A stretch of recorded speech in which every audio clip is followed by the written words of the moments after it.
Hello viewers, welcome back to my channel. आप सब लोग कैसे हैं। आज यूडीआर किचन में बनने जा रहा है मिक्स अचार, जिसमें लीमू, मिर्चें, गाजर, मूली, जिसको स्वांजरे की जड़ भी बोलते हैं, सब चीज़ों को मैंने धोकर खुश्क कर लिया है। एक रात के लिए मैंने इन्हें खुश्क किया है।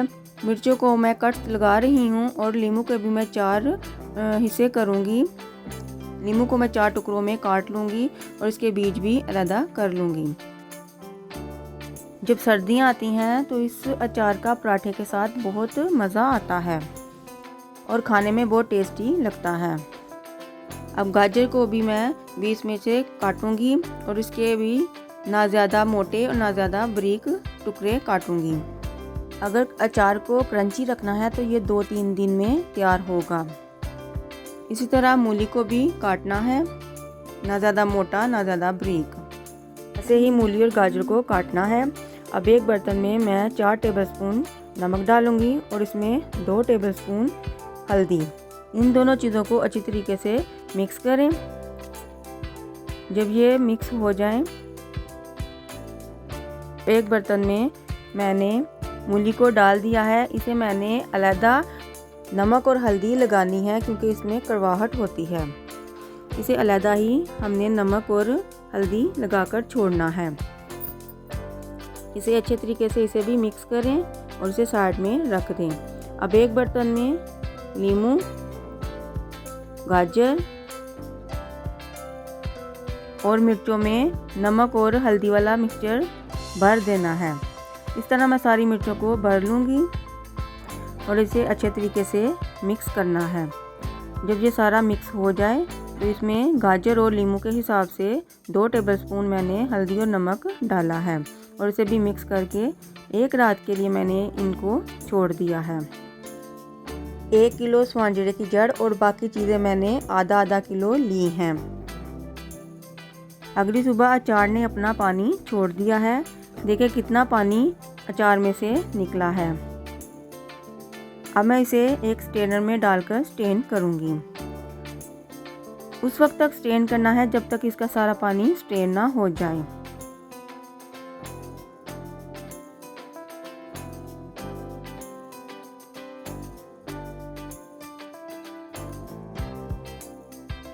और मूली का पानी मैंने अलग से निकाल लिया है उसे भी, क्योंकि इसमें थोड़ा कड़वाहट होती है कि अचार में कड़वाहट ना हो जाए। अब अचार के लिए एक मसाला तैयार करते हैं। एक पैन में 1 टेबलस्पून साबुत धनिया, 1 टेबलस्पून सौंफ, 1 टेबलस्पून मेथी दाना, आधी टीस्पून राई और आधी टीस्पून जीरा डालकर इसे मिक्स करना है और हल्की आंच पे इसे भूनना है। इतनी देर तक हमने इसे भूनना है इसमें से खुशबू ना आने लगे। जब मसाले भून जाए तो इसे एक प्लेट में डालकर ठंडा कर लें। जब मसाले ठंडे हो जाएं तो इसे ग्राइंड कर लें। मैंने इसे दरदरा सा ग्राइंड करना है, पाउडर नहीं बनाना। अब इसमें आधी टीस्पून कलौंजी, 2 टेबलस्पून कुटी हुई लाल मिर्च।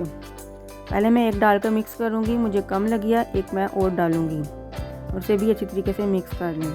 इधर हमारा अचार भी स्ट्रेन हो चुका है, पानी सारा खुश्क हो चुका है। देखिए कितना ज़्यादा पानी निकला है। अब इसमें ग्राइंड किया हुआ मसाला डालूंगी और इसे अच्छे तरीके से मिक्स करना है। जब ये अच्छे तरीके से मिक्स हो जाए, अगर तेल कम हो तो इसे रोज़ाना हिलाना है, अगर तेल ज़्यादा हो तो इसे हिलाने की ज़रूरत नहीं पड़ती। तो इसमें हस्बे ज़रूरत सरसों का तेल डालना है। मैंने इसमें ज़्यादा तेल नहीं डाला क्योंकि मैंने इसे ज़्यादा तेल वाला नहीं बनाना और ये अचार 3-4 दिन में तैयार होगा। अब मैं एक जार लूँगी जिसको मैंने खुश्क कर लिया है, इसमें सारा अचार डाल दूँगी। अचार को मैंने रोज़ाना एक बार इसे ज़रूर हिलाना है, 3-4 दिन इसे ऐसे ही हिलाते जाना है।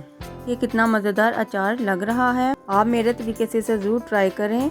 अगर आपको मेरी रेसिपी अच्छी लगती है तो मेरी वीडियो को लाइक और शेयर करें और मेरे चैनल को सब्सक्राइब करें। अगर आप मेरी आने वाली वीडियो देखना चाहते हैं तो बेल आइकन को ज़रूर प्रेस करें ताकि सबसे पहले नोटिफिकेशन आपके पास आए। आप कमेंट में बताएं कि आपको ये रेसिपी कैसी लगी है। आप अपनी दुआओं में याद रखें। शुक्रिया।